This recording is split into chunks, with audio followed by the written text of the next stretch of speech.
Remember, remember the 5th of November, the gunpowder treason and plot.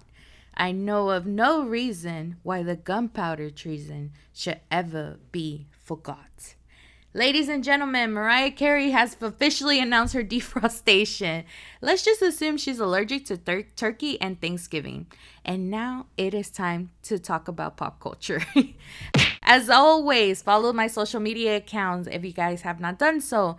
Find me at It's Lielers on Instagram and Threads and on X if you want to.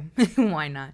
And of course, at Lielers on TikTok. So right now I obviously started with the Guy Fawkes quote.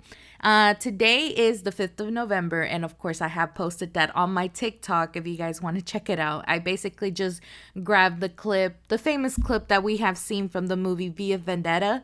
So we love that movie. When I mean by we, me and Cosmo.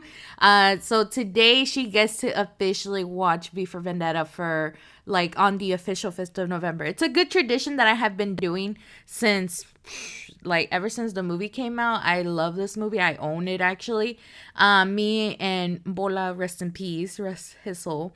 We used to watch it too every 5th of November. So it's like a weird tradition. So if you guys have seen the movie or have not done so, today is the perfect time to go ahead and do that. So definitely follow my social media accounts. So also if you have checked me out on TikTok, again, shout out to my 400 and it's going up. I last time I checked, I think I was at 415 followers. So I actually updated my profile picture on TikTok, and that's some of the things that we're gonna be talking about in this episode. This episode is gonna cover everything pop culture, which is amazing. So I updated my profile picture where I dressed up as a Katrina for Halloween. So that is now my current profile picture. So definitely check me out. And if you guys have like a TikTok account, you will also see that I have a profile, what is it, my profile frame of BBA for that whole Disney 100-year celebration. Like, I won't say like I'm obsessed with Disney. Like, I love Disney because of Marvel and Star Wars and all of that. And, you know, a few Pixar movies and God knows what. But I'm not like big on Disney. So they're doing their 100 celebration and they're releasing little profile frames for you to feature on TikTok. And so far, when I first found out about it, I was like, I could care less about the Woody hat. But it turns out that if you were to collect the Woody hat from the beginning and actually collect the Loki horns that was last week and the BBA profile frame for this week, you will already automatically have access to the diamond Mickey or Minnie ears for your profile frame. So if you already done so, congratulations. For those like me who did not care less for the first week, I have to wait till next week or actually tomorrow to go ahead and get access to, you know, Woody's hat and then unlock that other frame. I mean, I'm just doing it because, you know, why not? I mean, but the only sad part is if you guys have paid attention, those profile frames are only going to be available until December 14, if I'm not mistaken. So definitely get yours now while you can. But me, I already have the Loki horns, which I love, but right now we're doing BBA, so might as well. But yeah, definitely follow me on TikTok. I'm really big on that, and we have so much stuff that I gather from TikTok for this episode. So I'm hoping you enjoy it. So let's go ahead and start the show. As I mentioned from the beginning of in the beginning of the last episode, if you have not done so, definitely check it out where I reviewed Five Nights at Freddy's. So we already have been a whole week since the late actor Matthew Perry has passed away.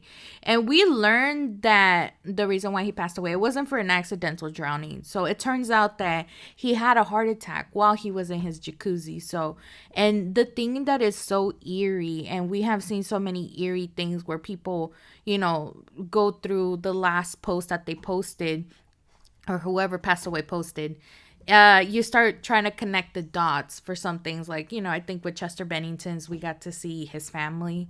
And then next thing you know, we find out that he passed away. Or I don't remember with Robin Williams. I don't think he ever posted on social media. But with Matthew Perry, the reason why I say this is because his last post on Instagram was him in his jacuzzi, you know, I forgot exactly what the quote said, but he was basically, he was calling himself Matt Man because he's obsessed with Batman. And I think I remember I saw a video where he was doing an interview. He's been obsessed with Batman ever since the Christian Bale movies came out, and he was just a huge fan. So now, like, his whole house was basically like a Batman cave. So his jacuzzi actually has the Batman logo integrated in there. So his last post was, enjoying the jacuzzi life, and only for us to find out that he passed away in his jacuzzi. Yesterday was actually the funeral where he was finally laid to rest. And I'm not exactly, I don't remember exactly. I think it was like Forest. I forgot. I think it was Forest. No, I don't even know where the place they buried him. But everybody else from the cast of Friends has showed up and paid his respects and give him, the final goodbye, where everybody is calling it the one, or it says the one where they say goodbye. It's pretty sad. Like, I kept seeing a lot of clips on TikTok of, basically everything that Matthew Perry has done, not just with Friends, but also, his work with Fallout. He was actually in Fallout New Vegas and Fallout 3, where he plays the character, or he does the voice for this character named Benny. And so he has done that. He has also done, obviously with the whole trying to help people overcome addiction, because that's something that he keeps referring to when he watches Friends, that he was going through that time with drug abuse and other things. And he just doesn't want to be remembered by that, but he just wants to be remembered by helping others. So I know this whole past week a lot of people were just, yeah, and they still are, like, if you were we're all honoring Matthew Perry. Like, literally, if you were to go on Max and watch the series on Friends, they updated it a little while ago, because, as I mentioned on my first episode, me and Cosmo actually watch Friends like literally every day. And the only reason why I don't know what it is with her, maybe because like she can see some of the colors that they show on Friends, but she loves that show. I cannot put anything else besides that show. Or, well, Yellowstone too. She loves Yellowstone, but I think Friends, if it's not playing, she will throw a tantrum, which I'm kind of glad. But we've been watching Friends, nonstop, even whenever we found out Matthew Perry passed away. Max finally updated to where every time you start a new season of Friends, it will show, like, in loving memory of Matthew Perry, and it will show the clip. It's really sad every time I see it, because, I'm like, damn, I can't believe it. When I found out that Matthew Perry passed away, I was actually watching the reunion.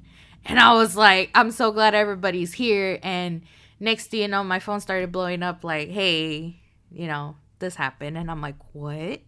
Like, I just finished recording my last episode, and this happens. Like, it's crazy. So, but of course, like, everybody, like, whenever we found out the news, everybody's been wanting to know what the cast said individually. But, everybody works differently. And of course, social media is not like our number one resource to try to find what's going on, because everybody grieves in a different way. And the rest of the Friends cast, as a collective, obviously they are destroyed of the news. But as a collective, they were like, you know what, let's go ahead and release the statement where they said, quote, "We are utterly devastated by the loss of Matthew. We were more than just castmates. We are a family.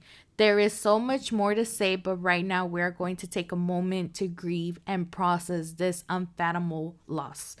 And it's really sad, because, a lot of people, we're talking millions of people, grew up on Friends. I didn't, actually. I didn't grow up watching Friends because I didn't have a childhood, but also because I didn't know what the show was about until a friend of mine actually told me, like, you need to watch Friends. Like, you love all these shows? Well, they came from Friends, And I didn't realize that this show, Friends, inspired a lot of great TV series. So, if it wasn't for them, we wouldn't have these shows. And then now, like I said, I'm like, this show is really good. I kind of know most of the episodes only because, like, when I do get home, Cosmo's watching a whole different episode, and I'm over here like, okay, well, I'll just go ahead and, go watch this one. And I always keep watching the same one, so I know, like, most of them. By far, my favorite episode is, oh, I don't even know what the title is called, but it's the one with the couch, the one where Monica meets Richard for after I don't know how many years. And then for me, my favorite part is where Chandler and Joey get these new couches after Days of Our Lives pick up the audition for Joey's role as Dr. Drake Ramore. And he got these sofas, and Chandler and Joey were just there for all, I don't even know how many. It was like more than a day. And I just loved it because every time they kept ordering food, they just send it to Rachel and Monica's room, to our apartment. And the funny part where Chandler, Matthew Perry was like, yeah, like, don't ring our doorbell, ring the doorbell. I think it was 20, Geller Green. If you ring our doorbell, there's no tip for you. And I love that, and then especially the part where he's like, see, I told you we didn't have to get up to eat or whatever. And then Joey's like, well, what if we have to pee? And Chandler's like, I'll cancel the sodas. Like, it was great. I love that episode. So definitely check it out if you want to. I know everybody's watching Friends. Everybody's been watching Friends since, the tragic news. But I just wanted to go ahead and start off with that. With everything that's been happening with Matthew Perry. But rest in peace, Matthew. Thank you for everything again. And it just sucks because eventually we're gonna have to cope with other losses, and we're not ready for that.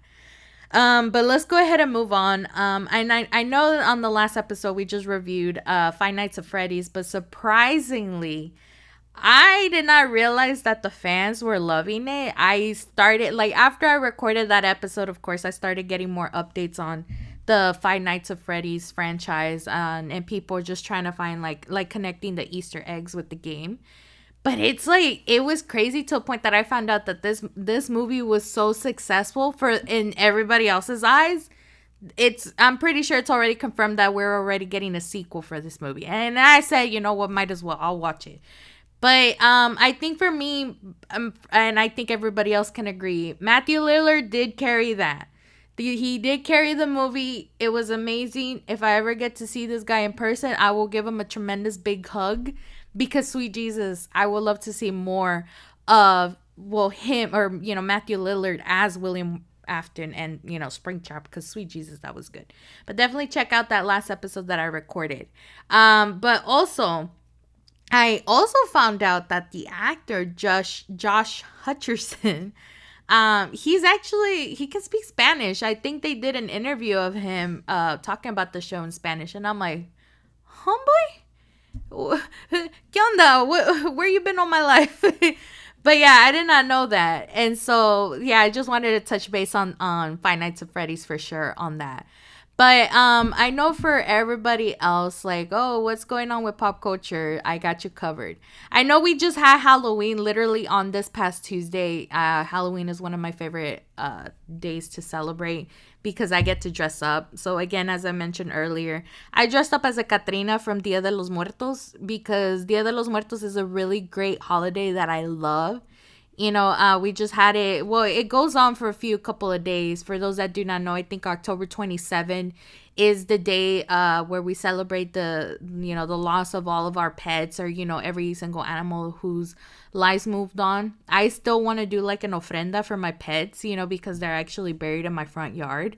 And, try to see if, maybe Meme or Bola or even his other kids or, with the other guinea pigs will come actually to come and like visit us in the house. But I still feel like their spirits are roaming around in my house only because Cosmo's an indoor dog, so she will keep staring at the kitchen for the life of me. And I noticed this with Toshi too, my other dog.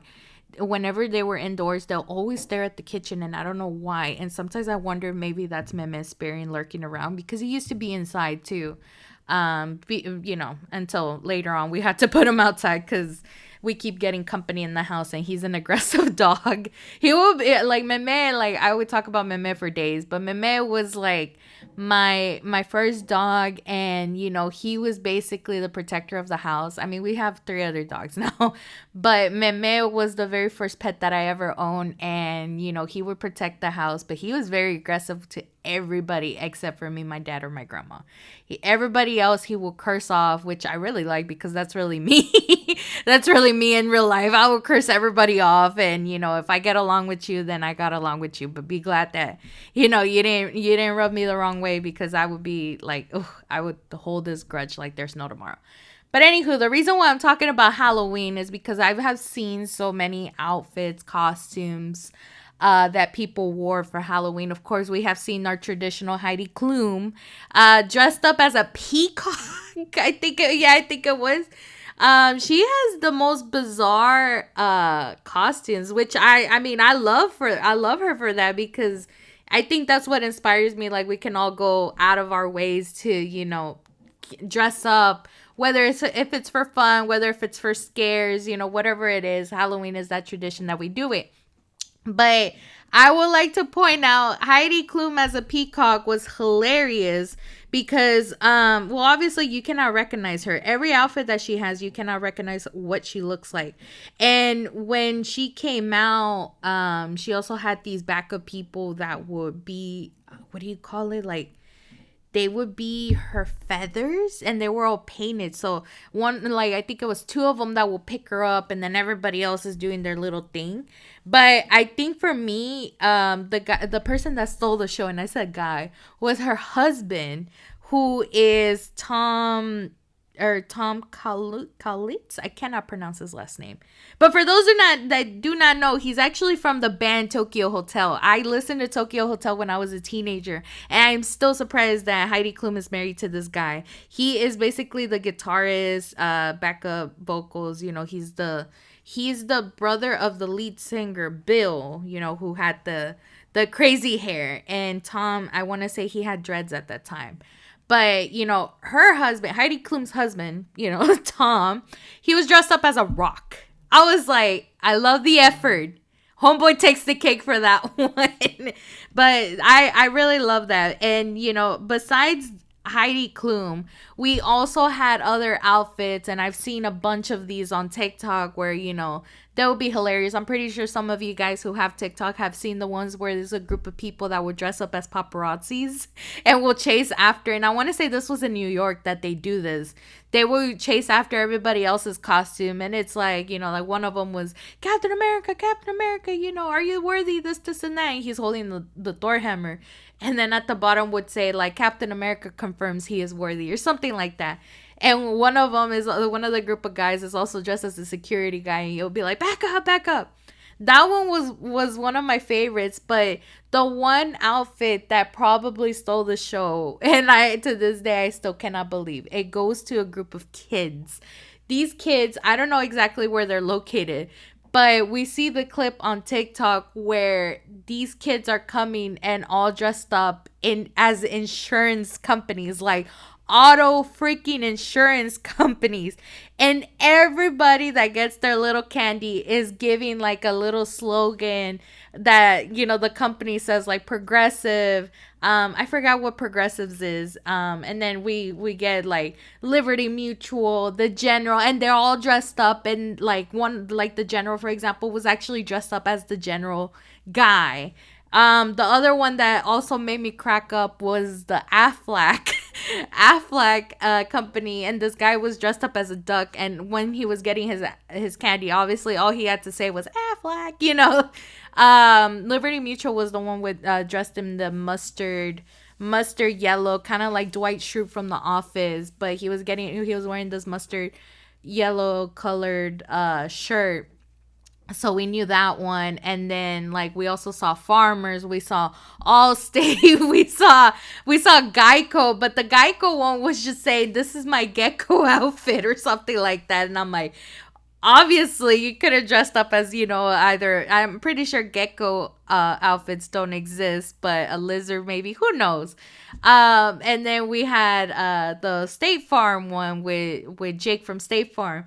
all of those kids took the cake because for somebody that pays auto insurance, like I think auto insurance are like the biggest scams. But when you live in the city, you're gonna be grateful. All I'm saying.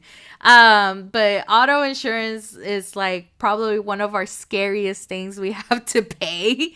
And I think those kids were very, very creative. They literally just take the cake for that. But if you guys have not done so, definitely go check out that video. I'm pretty sure it's on social media everywhere. But if you have TikTok, I want to say the handle for this outfit is Toddler.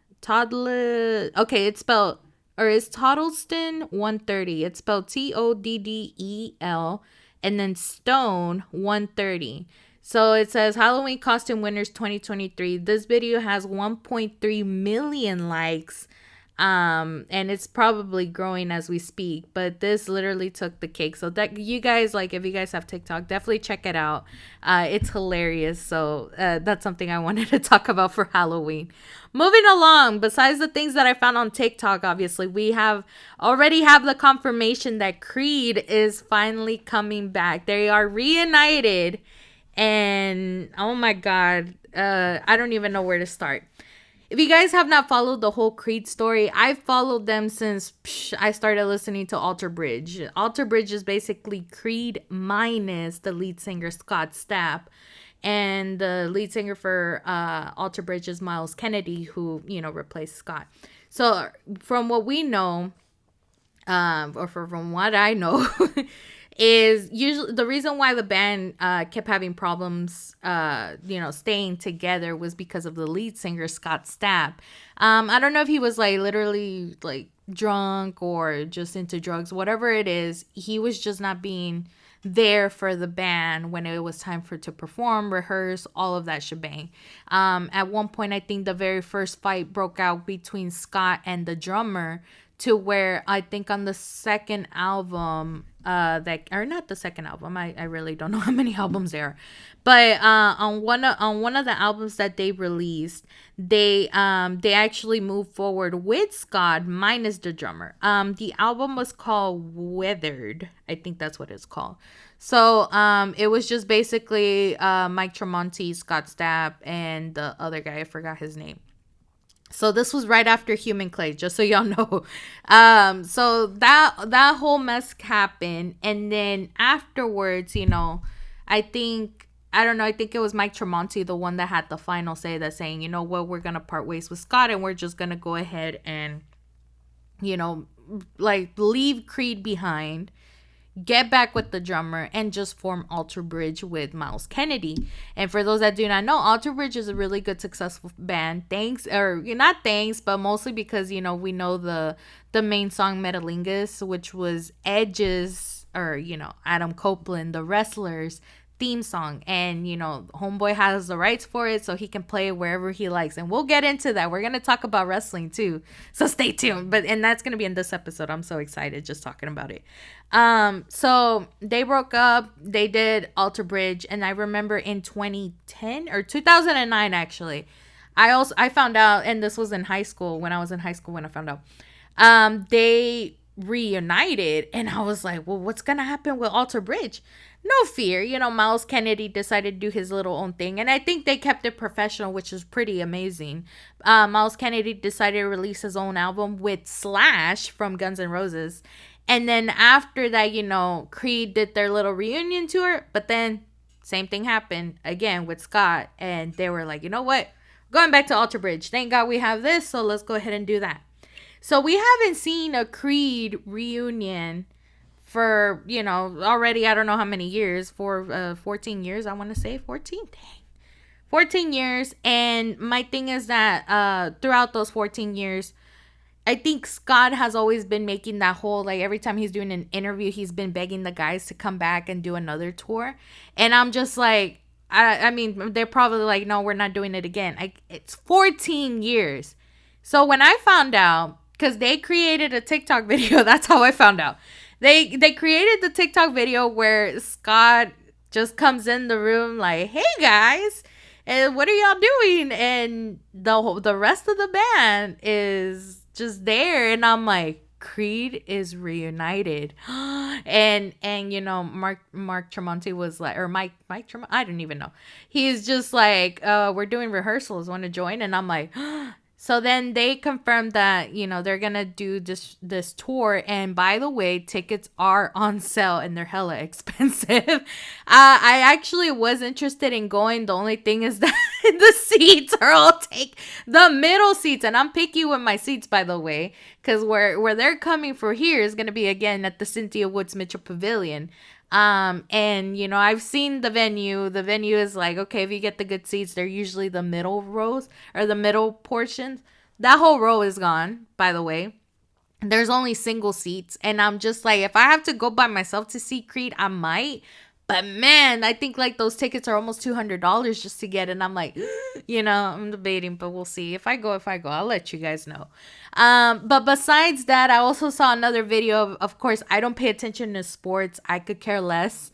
But obviously, I did find out that the Houston Astros did not make it to the World Series, and I'm kind of like, what? The only reason why is because I think they were they got defeated by the Texas Rangers, a baseball group that hasn't won a series since like I don't know how many years. It's been a while. So because of this, I think the Texas Rangers were the ones that won. At the game, Creed was actually there, and everybody apparently was a Creed fan now. And I'm like, I don't know what in the hell they're doing, but that was probably the smartest things they have done, just because it's a big thing. A lot of people are in attendance, so it was the best way to say, hey, we already announced our tour, we're gonna make like an appearance. I don't know if they're baseball fans, who knows? If they are, good for them. Again, I could care less if they are or not. But the fact that they were there and, everybody in the stadium were actually singing the song Higher.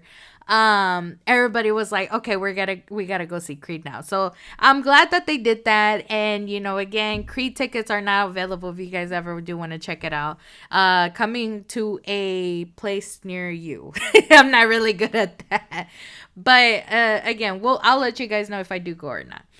And then another thing that I rarely talk about, it's like a first for today for this show at the Thoughts of Lielers. Not only I talked about baseball, now I'm about to talk about Drake. And I think you guys already kind of got the pattern. I really don't talk about hip hop stuff or just anything like that. And the only reason why I talk about Drake right now, not only he's also going to be a fellow Houstonian here with me, he's going to move into my area. Or I don't know if he already did so. I already have 50 Cent living here and Shaquille O'Neal living here. I'm over here like, okay, who's next? Drake's moving over here, but not only, I'm talking about that. He also hosted his 37th birthday. Sweet Jesus, he's old. But if you guys have not checked it out, he actually had Aaron Paul and Bryan Cranston bartending at his little venue and serving their Dos Hombres Mezcal. So I'm over here like, my boys, I missed you guys. For I don't think y'all know, or maybe I have mentioned it before, but I actually got to meet Aaron Paul and Bryan Cranston a few days before my birthday. And it was so crazy because, again, I think I'm going to talk about this one more time, but I'm sorry. It was an amazing event for me. I actually got to tell them like, hey, meeting y'all was the best thing that has ever happened to me. And it's literally right before my birthday. And I was wearing my Greetings from Albuquerque shirt that I got when I went to the Breaking Bad tour back in 2017. And Aaron Paul saw it and he's like, are you doing the tour? And I'm like, yeah. And I told him, I'm like, I'm actually going to Albuquerque in a couple of days. So just seeing y'all like here and then me having to go to Albuquerque in a few days, like, come on, man. And Aaron was like very sweet. He was like, oh, that's awesome. We'll have fun, be safe, this, and that. And I'm like, yes, And I do have my bottle of mezcal, safeguard, in a little special place. I won't say where, just in case. But it is safe. And, that in the picture will always stay in my memory until the day I die. It's the best thing that ever happened to me. So I guess let's just say happy birthday to Drake. Obviously, homeboy always has fun, so there's that. Moving along, we also heard, and again, another first. I don't talk about the the band Beatles. And I already know some of you guys are already freaking out. She's gonna talk about the Beatles. We already know. Yes, the Beatles. This happened like literally what, yesterday or day before yesterday. They released a new song. We're getting already a whole reunion, except two members are no longer here. But the only reason why I'm talking about the Beatles is only because I kind of like the song that came out Now and Then. So after doing a little few research, I finally got to know, like, okay, this is what the Beatles is. Okay. And I only knew about the Beatles. I have listened to a few songs. I think the most common song that I have listened to was the Yellow Submarine when I was growing up. But I also knew the whole reference, like you're breaking the band, Yoko kind of stuff, because of that 70s show. And I was like, what's a Yoko? I literally asked myself, what's a Yoko, until I did the research and I found out about Yoko Ono and how everybody hates her for breaking up the band, supposedly. I'm like, if you do the research, it's part her, but not also part. It's also because of the band. But for those that do not know, basically after John Lennon passed away, got murdered, all that shebang. Yoko Ono actually had like 3 demo songs that John Lennon actually recorded or had planned out. And she gave them to Paul McCartney for him to finish. And the final official Beatles song, I guess, was this one that just came out Now and Then. So a lot of people that, obviously older generations that grew up with Beatles and thank the Beatles for everything, are getting this. It's kind of like, for me, I saw the music video and, again, I am not fully familiar with the Beatles, but after doing the research and watching the music video, I actually cried because, I feel like the band, after all that mess that happened in the 80s, I don't know what Paul McCartney or what's the Rick, or I forgot his name. Something Stars. His name is Richard, but I just had the name on the tip of my tongue. It's sad that I know his actual name and not what he's been going by. But so for them to actually still be alive and still finish the work and all of that, I sometimes wonder if there's any regret of what happened in the past, and by the way, that guy's name was Ringo Starr. So for Paul and Ringo to still be alive and to finish all of that, maybe they still, obviously they did that tribute for not only for John Lennon, but also I think it was the other guitarist, George Harrison, because George Harrison passed away with throat cancer, I think. And, they're starting to think, what if, kind of like that scenario, like what if they never broke up? Would John Lennon still be around? And when I got to see that video, obviously they integrated both of, John and George into the video, kind of making it look like they're still there. And then little by little, that video progresses back to when they were younger. And, again, every Beatles fan probably cried in that music video. It's kind of sad. I did find out, though, that they actually used, Paul McCartney and Ringo, they actually used AI to integrate John Lennon's voice into it. And it's crazy how they even rely on AI. AI is probably one of our deadliest things, but also a very helpful and convenient thing to use. I have a very split opinion with AI, but in this scenario, it'll be that one where it's like, wow, like, it's crazy how far technology has gone, and it's crazy how they managed to do all of this to make it sound like an authentic Beatles song. And when you hear it, it's like it takes you back to the 80s, the 70s. And I told my dad, because my dad grew up on Beatles, I was like, hey, did you know they released a song? He's like, I've been know. Yeah, my dad has TikTok, by the way. So I'm like, that's how you know. That's TikTok is like, wow. But yeah, he said he heard it, and yeah, it takes him back. So it's pretty great to hear that. And if you guys have not done so, definitely go take a listen for that. And it's sad just seeing the album cover Now and Then. But some people are edited, or I don't know if it's edited in there, where it says the last Beatles song. So it's a great time to be alive and be a Beatles fan.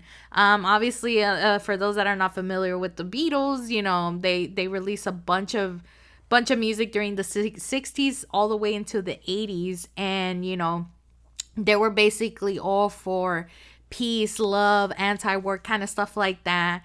And obviously I've seen it on that 70s show. That's how I became familiar with it.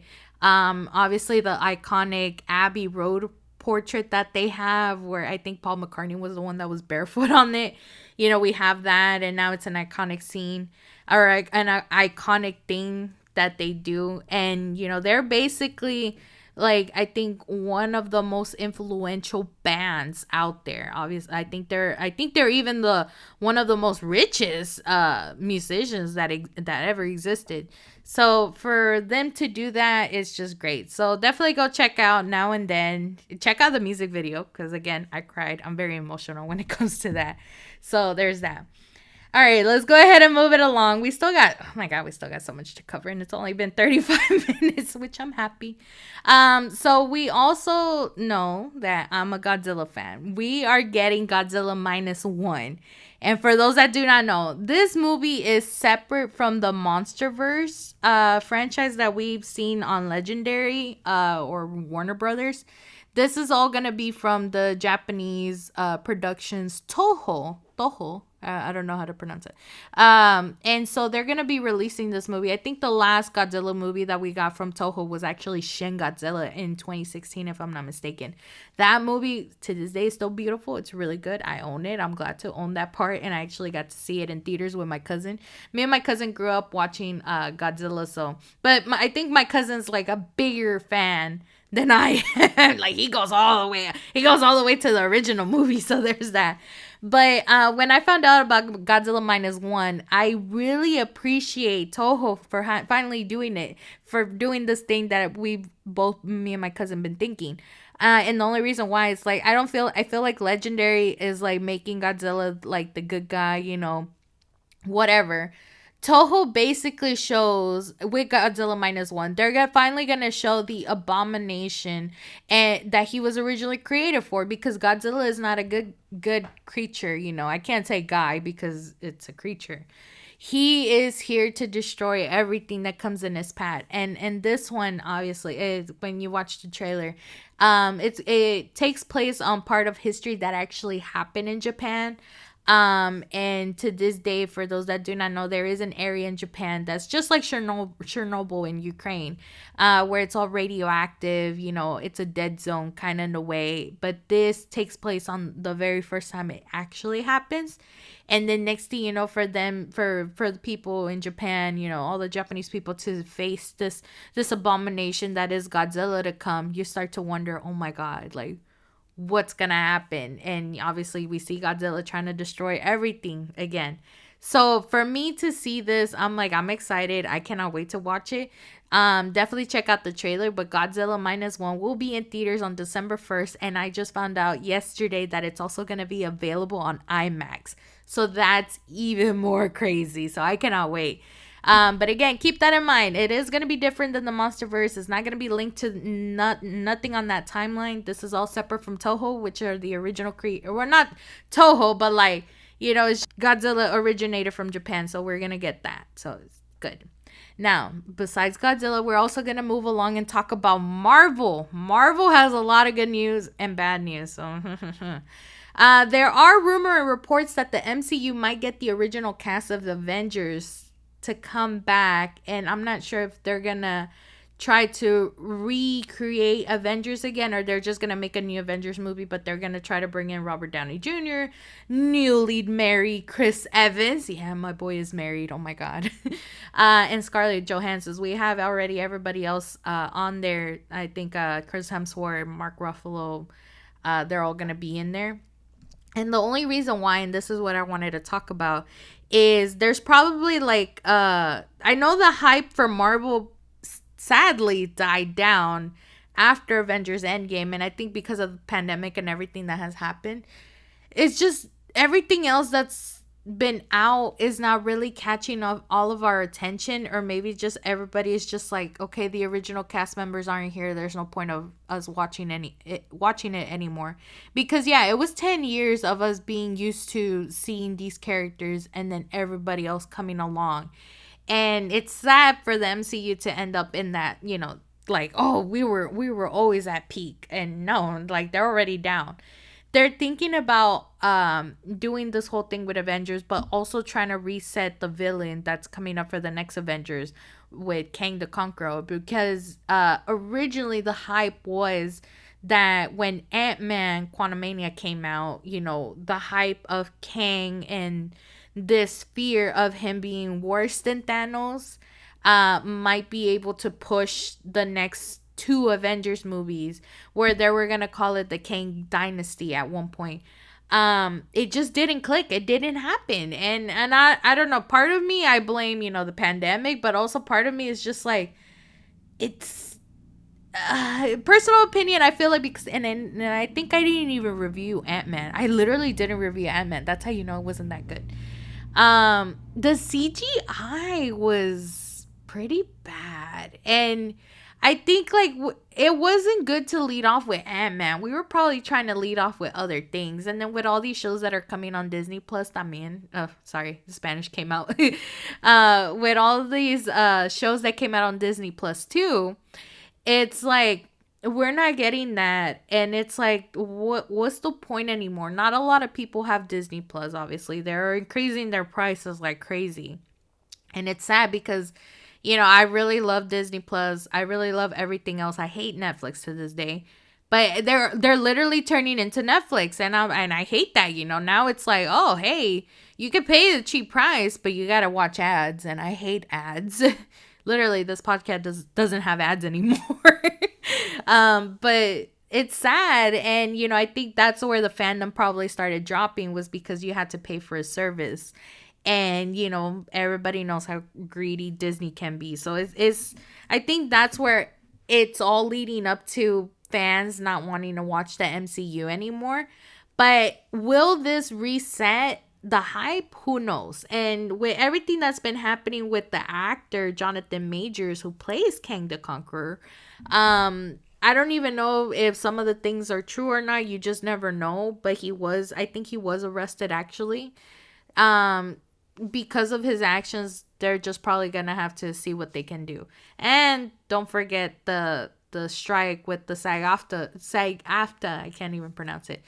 It's just everything that's been happening. I feel like yeah, they do need a reset, but I feel like bringing the original cast might not be it. I think it will just bring the hype at the moment, but then it's gonna die down back again. I feel like this whole story needs to be rewritten. But who could be the next Thanos is gonna be something that a lot of people are still even wondering themselves. Rumors were that they could bring Doctor Doom into play, but I'm like, I don't think Doctor Doom is it either. I think we don't need to be fearful of another villain. We just need to find a good villain that's power enough to defeat maybe in one movie or so. But to make it to leading up to Thanos, like, yeah, that's gonna be tough because they let off really good. And I think when I reviewed Guardians of the Galaxy, people were thinking about that guy. I already forgot his name, but he was probably one of the most terrifying evil villain because of the animal cruelty that was there. But they already defeated them. But then again, if you pay attention a little bit more, rumor has it that he's still alive. So who knows? Maybe it could lead off from Guardians. Who knows? Again, I just think that for me, I will still continue to watch these movies. Like I said, I've been watching Loki. Loki, yeah, it's kind of slow a bit, and I'm just like, I guess, but at the same time, I'm like, I'm still interested. We still have Tom Hiddleston on there, and he's been working hard on this project, and that's why I'm supporting him. Any other movies that's gonna be coming out, like the Marvels, I mean, I'm not too hyped for it, but maybe because I'm just not a fan of Brie Larson. But I did saw the Marvels show, or Miss Marvel, sorry. I watched Miss Marvel, and I mean, I like the series, but again, the hype is not there. And I also did find out that the Marvels is going to be the shortest film overall from the MCU. I think it was going to be less than 2 hours, and I'm like, am I going to pay enough money for that? I don't even know. So yeah, who knows what will happen? Of course, stay tuned with any updates that we might get, and if it does happen, I'm definitely watching it for sure. I will say that. And then another news on Marvel, there's also reports that obviously Blade is getting delayed again. And that's where my fear comes in, because we know our history with all of these delayed movies that are not successful afterwards. So I'm just like, if Blade's getting delayed, because this was one of the highly anticipated films. It's Blade and I forgot the other one. Blade was definitely anticipated, and then there was reports that even the actor that was supposed to play Blade was thinking about just quitting because of all of this. And, they're still trying to convince him not to quit because, stuff, I guess. Stuff, money, who knows. But for me personally, I feel like the moment we get maybe the trailer, okay, it might be hype.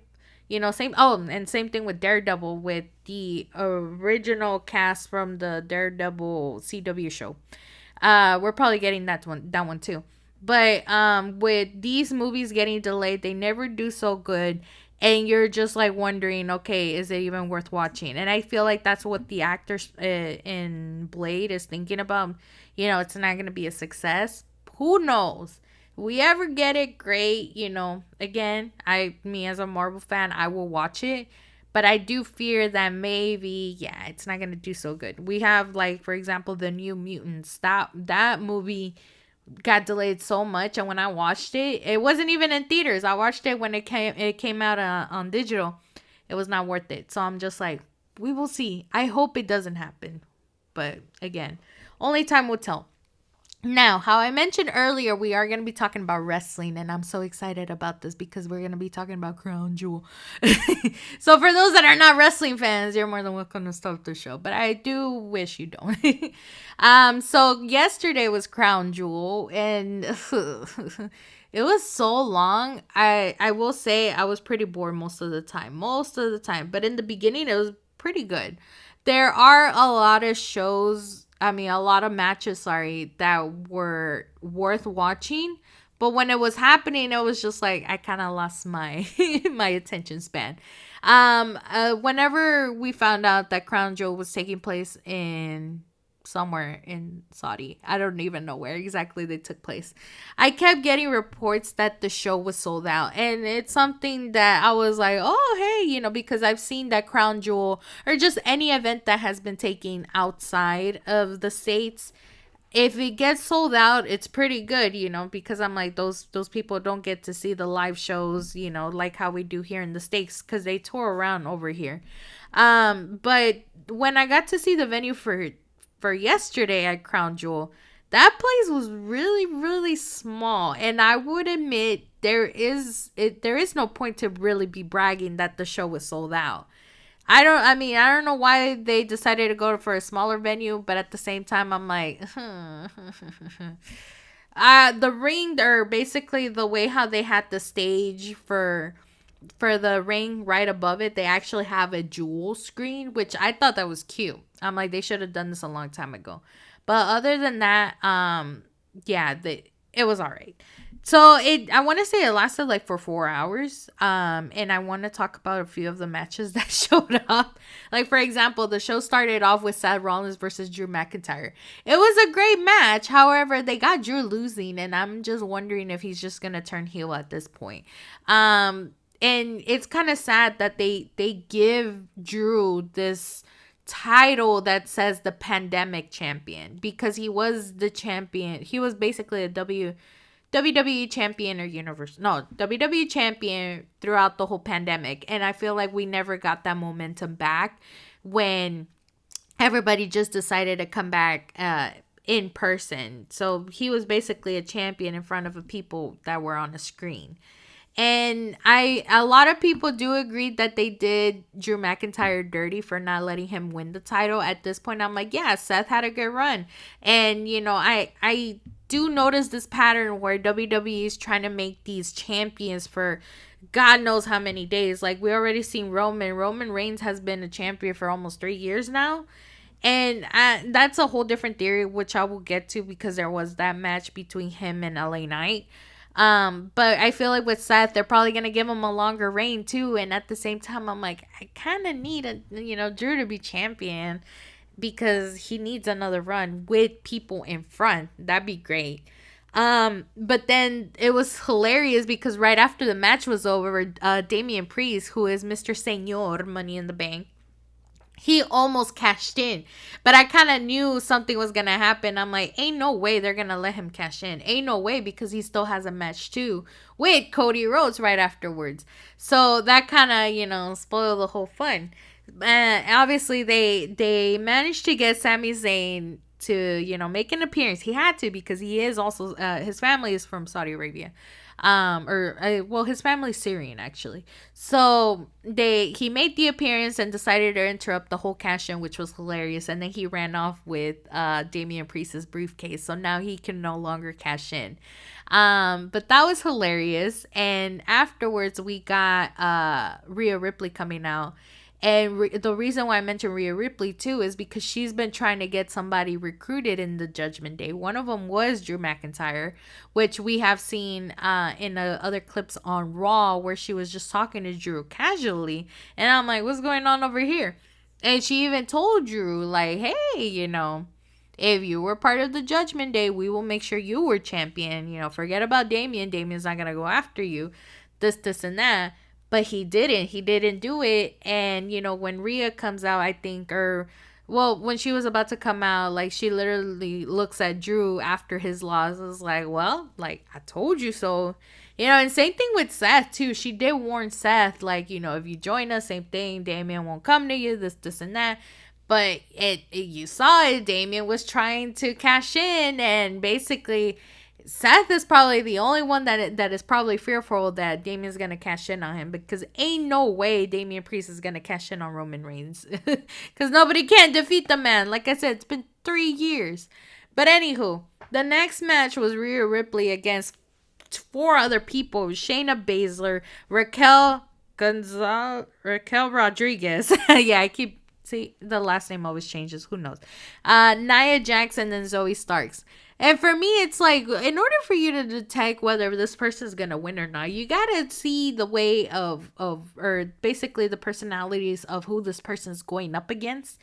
And you can tell right then and there, none of those people deserve to be champion. I'm sorry. I love Raquel, but it's not her time yet. Nobody likes Nia Jax for obvious reasons, because she's always injuring the women's roster, so there's that. Zoe Starks doesn't even have any momentum for her going to be even champion. And Shayna Baszler, same thing. We haven't even seen her enough on TV. With her whole feud with Ronda Rousey, that was a while ago. It was like in the summer again. She hasn't given us that momentum. So that's the only way how you can predict who's going to win the match for the women's. Because in the women's is very easy. For the men, it's really hard. So for us to know that Rhea was going to win, hands down, we already knew. And she will always prove us that she will always be on top. So anywho, let's go ahead and move forward, since I really don't have much to talk about at that match.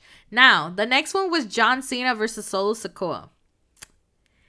It was so boring. And the thing is that I feel like everybody over there, in Crown Jewel, were hyped to see John Cena, which, yeah, the man's a legend.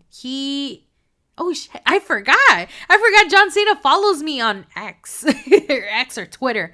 I literally was about to say one of my But John Cena follows me on X, and I love the man and everything. But have you noticed the pattern that we keep seeing him?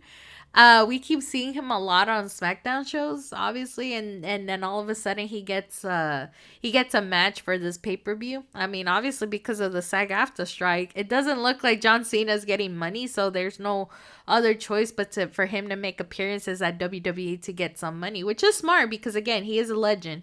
But when it was time for him to go up against Solo, it was pretty boring, because I feel like with me, and I feel like this is what happens with everybody now that's gone from a wrestler to an actor. I cannot take serious anymore. I cannot take them serious anymore, because I wondered, are y'all acting or are y'all really trying to wrestle? And for those that are, non-wrestling fans, everybody's like, oh, wrestling's fake, this and that.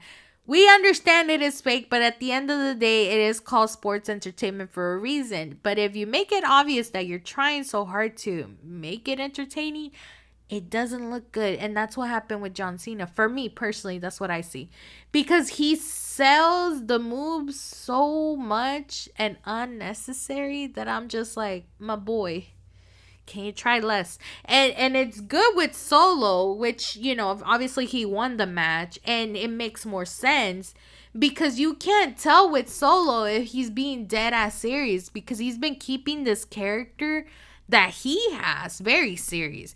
It's really hard to break the man from a character. I mean, Sammy has tried with the whole Uzi thing, but Solo has been this character that you don't want to pick a fight with.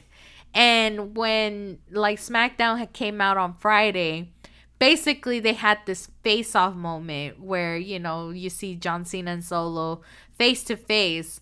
And John Cena, the only thing he did was just roast him for a good 60 seconds.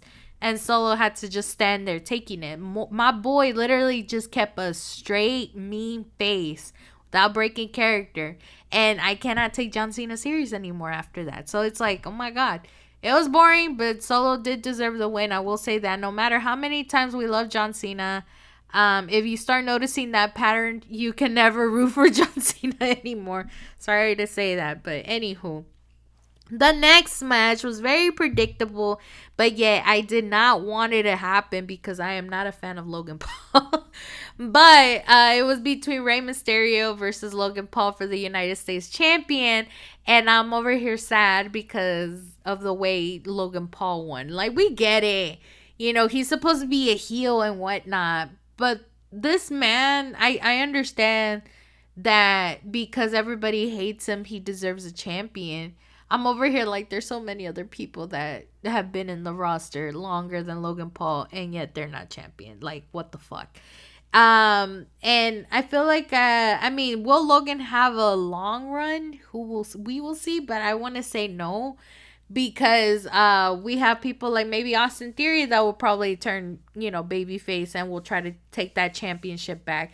But Logan Paul does have a lot of good enemies to go at, and obviously he does have a whole different lifestyle away from WWE. So I don't think that reign's gonna last him that long. But just the fact that he's a champion right now is just very sad for me. So I don't even want to talk about it. Let's go ahead and move on.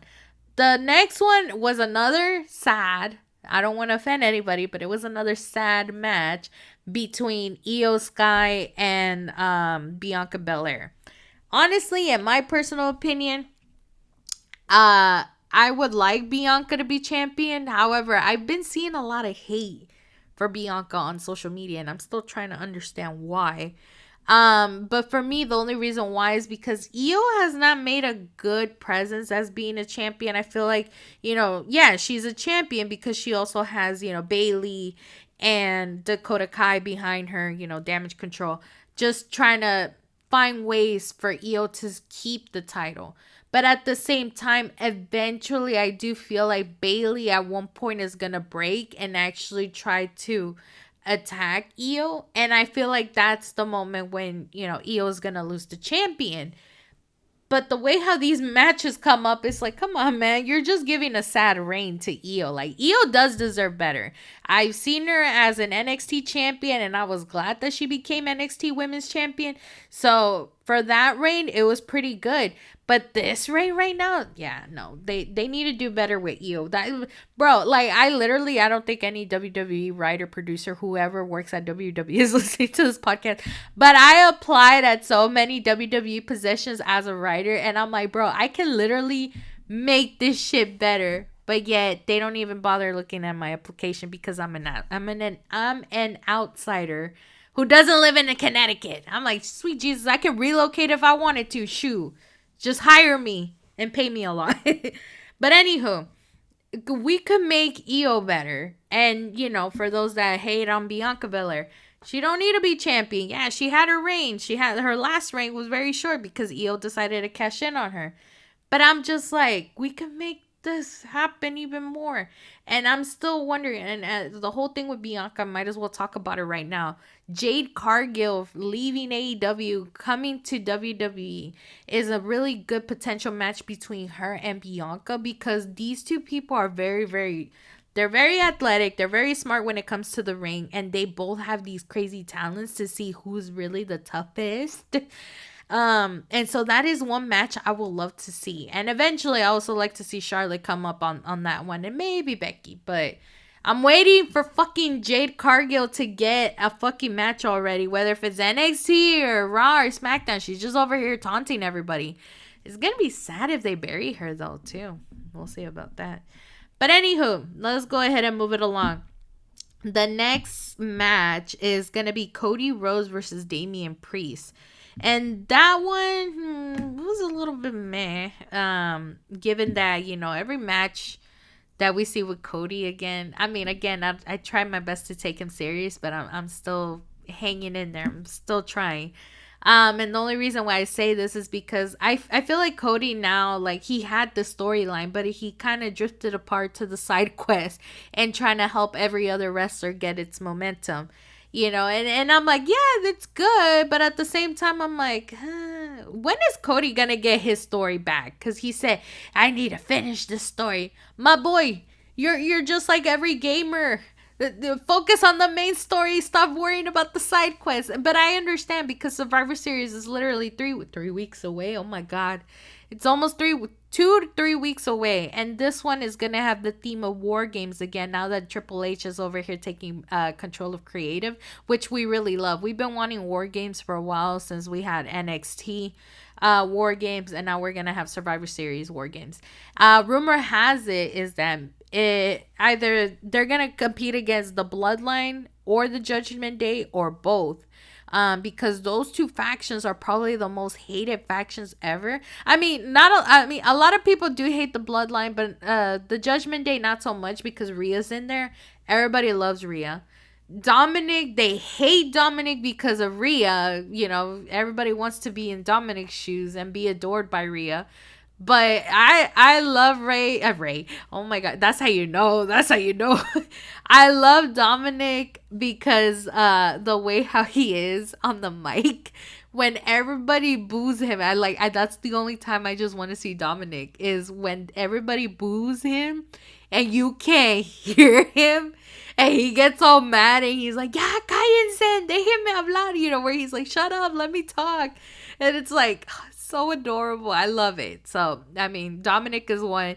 Damian Priest, you can't hate the man because, you got to take it easy. Finn Balor, though, we barely see him now. But, I mean, he's just there being fun. And then I think the only person that we're kind of annoyed with that's not really a part of the Judgment Day, but he's just lurking, being, the sideline, is JD McDonough. And I love him when he was Jordan Devlin. And, that similarity between him and Finn Balor, which, by the way, Finn actually trained JD. I see that. But again, my boy, stay away from the Judgment Day. Do your own thing. I want to see Jordan Devlin or, JD McDonough do his own storyline with the main roster. And I can see that because I think he had a sad little match on Friday and it was pointless. But anywho, back to the match with Cody Rhodes and Damian Priest. And this is what I mean. It's meh. You don't get that hype with Cody. I mean, yeah, he has a banger song and everything. But in the ring, it's like, I need more momentum, man.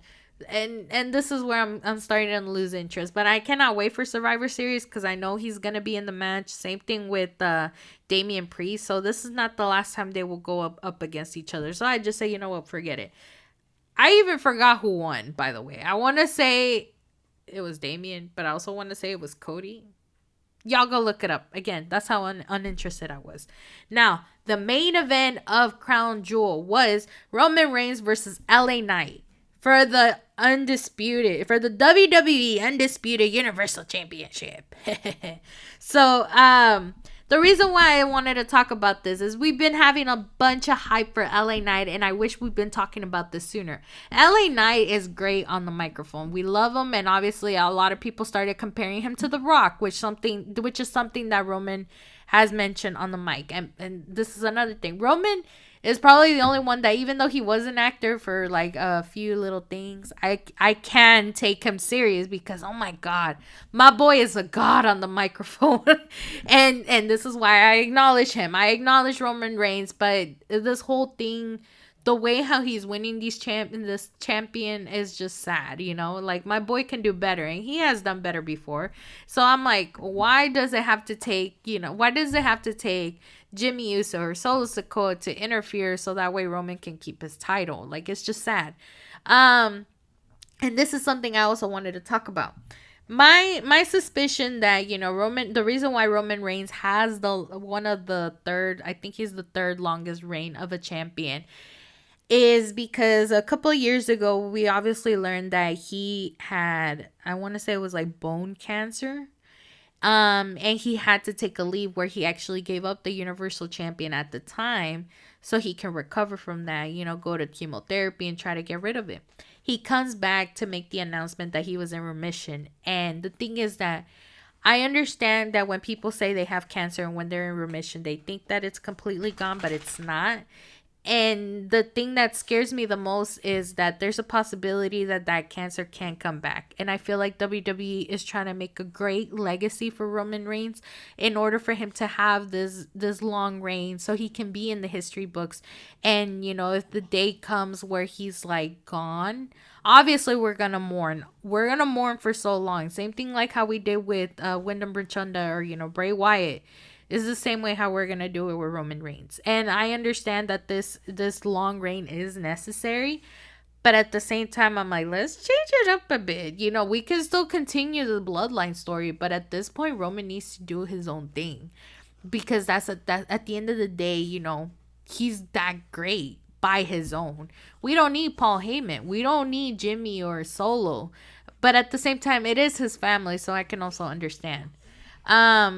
But at the same time, I'm like, how long are we going to do this? Because obviously Roman is not going to have like the record breaking of how many title runs he has had is basically like what has he done that made him so great? We had him as in the Shield, and then again we had him as his own thing, afterwards, and then now where he's the tribal chief. So it's great, but I'm like, we don't need another character. He can stay as the tribal chief. But at the same time, I'm like, who's going to be the one that's going to defeat him for the title? A lot of people are suspicious that they're going to say that maybe Roman is just going to give up the title, or he's going to try to do like the CM Punk way where he will just retire the champion itself. A lot of good theories, but I'm just waiting for the when, because I don't want them to wait until, the cancer decides to come back and say, nah, this is it. I don't want to hear another tragic story. I want to see Roman do something good when he does decide to take away the champion off of his belt. We will see. But anywho, back to this whole match. LA Knight, of course, is somebody that everybody loves. Like, he's basically the next Rock. And the reason why I say that is they call him the people's champ because they love how he is. His character, his charisma, the way how he is in the ring. It's very good and very engaging. Like me, I cared less about SmackDown until LA Knight decided to, be his character. Because we used to have his character as Max from Maximum Models, I think it was. I forgot his name. But that was the worst character he has ever done, and we were probably buried that. But now with how he is, like, because this LA Knight character is what we saw in NXT, and that was the main reason why he went to the main roster, is really good. He's really good in the mic, and I cannot, I will have to stop everything that I'm doing just to hear him speak and see what he says. He's like the guy from the Acclaim too. I forgot his name. But I will look it up right now. But he's also like that guy when he's on AEW. He's really good when he's talking on the mic. So it's like, whoa, it's the same way with LA Knight. But LA Knight, he does it more like obviously mature because he is older. And the way how we see him talking to other people, he's roasting them and yet still keep it like, keep it very like cool, very strong, I guess you could say. So when we're seeing him go up against Roman Reigns, you can already tell him like that's not gonna happen. And a lot of people were probably wondering, that, what if LA Knight is the one that dethrones Roman Reigns? And I think, again, just basing it off of my theory of what WWE is doing with Roman Reigns, I feel like, he's just not, quote, worthy, like how I mentioned with Thor and Captain America. I think, again, I don't think anyone is worthy enough to dethrone him. That's why LA Knight lost. Obviously, he lost. And I was just like, again, it wasn't going to surprise me. The only time I feel like it's going to surprise me is somebody like Cody Rhodes, maybe. But is Cody going to be the one? Nah. I feel like he could still dethrone Seth Rollins for that, for all we know. But yeah, it's so many things that could go around with Roman Reigns. So that's something I just wanted to talk about really quick with him and his health. So we will see. Now, speaking of SmackDown, we was leading up to Survivor Series, because usually Survivor Series is going to be, well, obviously, for those that do not know, I'm done talking about Crown Jewel, but I'm talking about SmackDown now.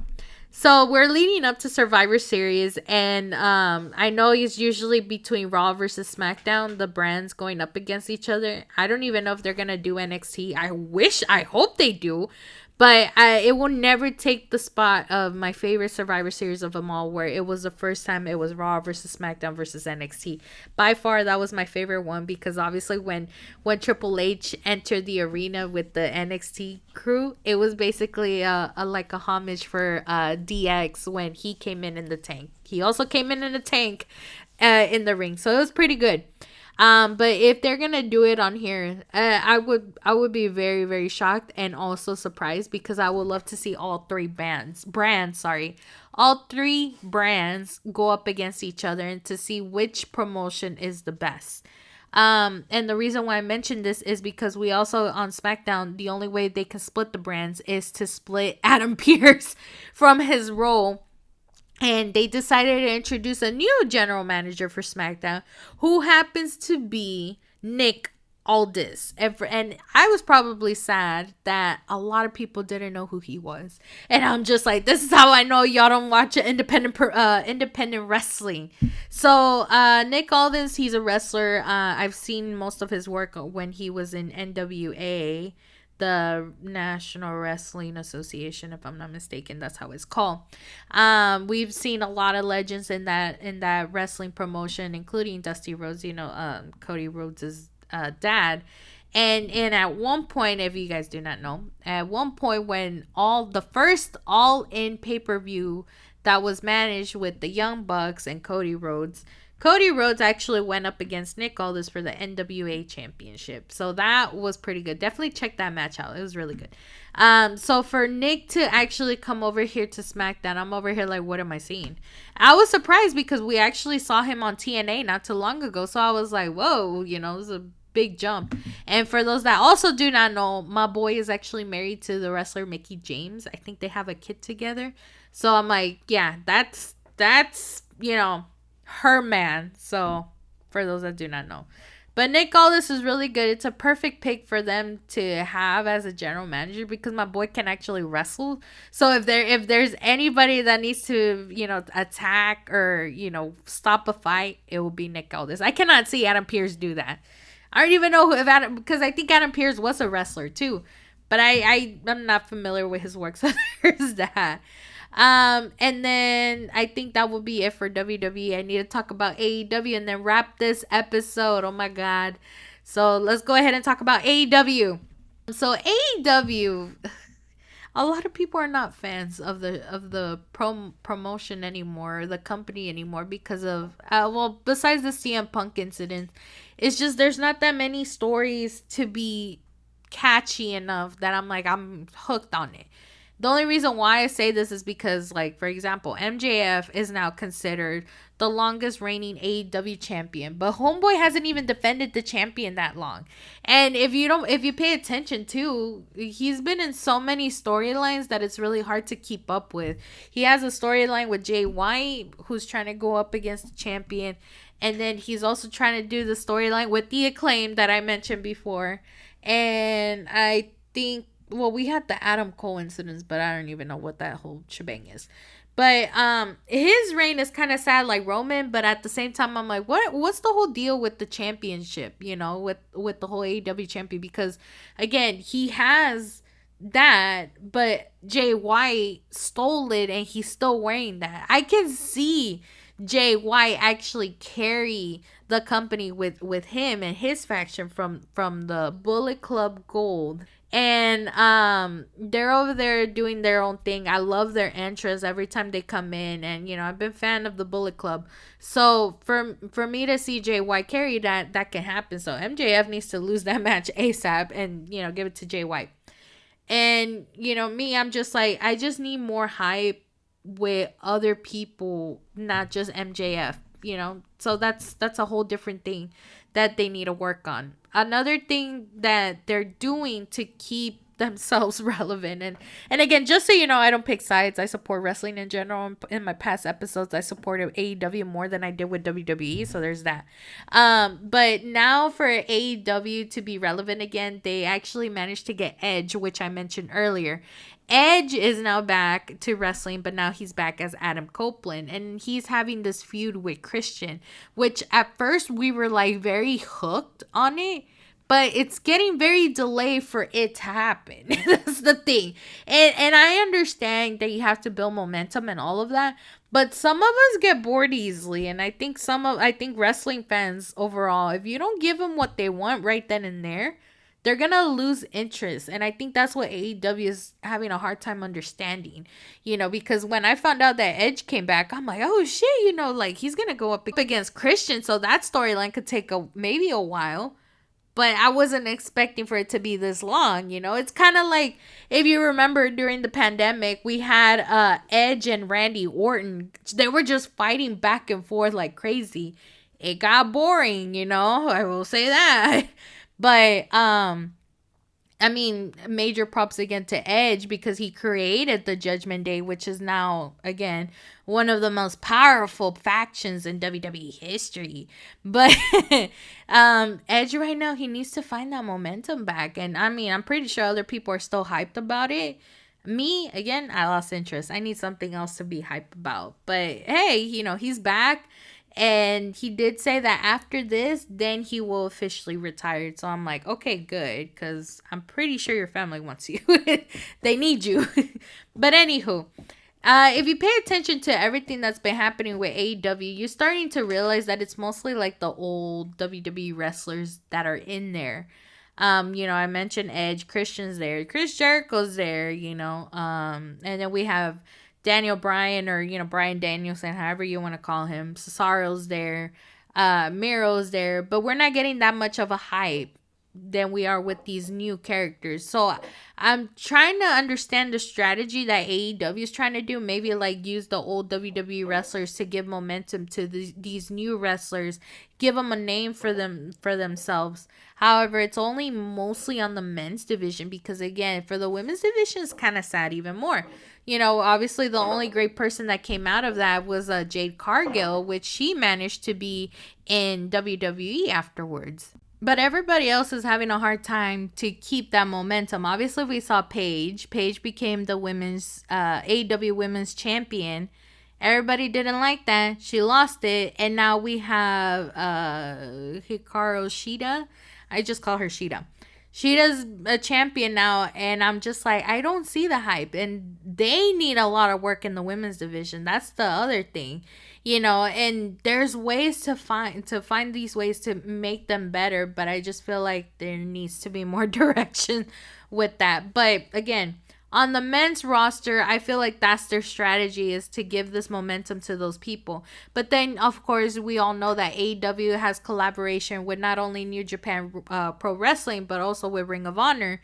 And I think TNA, if I'm not mistaken, or no, TNA is its own separate thing. So, but yeah, it's like all of these companies are coming with AEW, which is great and all.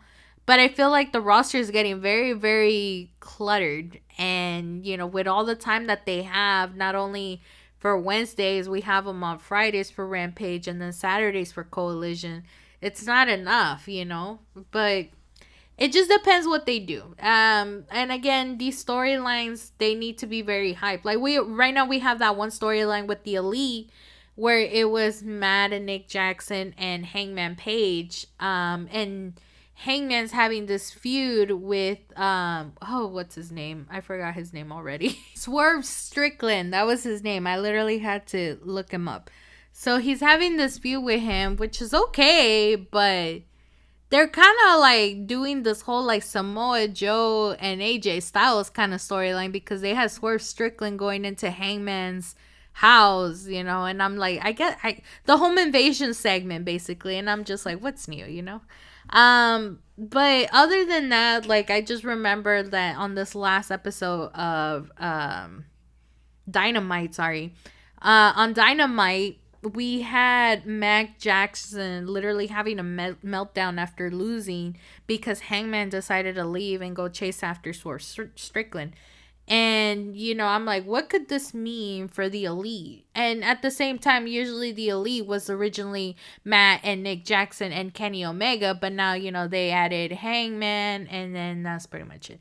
But I don't know what they're going to do. I mean, they just basically want the trios belts back again, but it's not the same. I feel like the trios belt was unnecessary.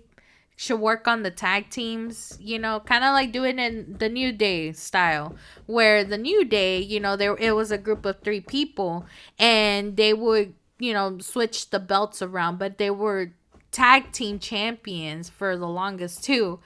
But, if they can do it, I'm like, everybody else can do it. So just keep the duo champions and call it a day. But, AEW's trying to find ways to get, the roster a champion, but it's like, it's too much. This is what I mean by too cluttered. But anywho, those are the only things I have for AEW, because again, these are my thoughts of what I think that could happen on the whole company. Maybe at one point AEW is just gonna give up. It's kind of sad, It's kind of sad that it's leading up to that. That wraps up our show. And I went very well over my hour. And of course, if you can hear, Cosmo's already in the background making so many noises. So that is my cue for me to go ahead and call it a day.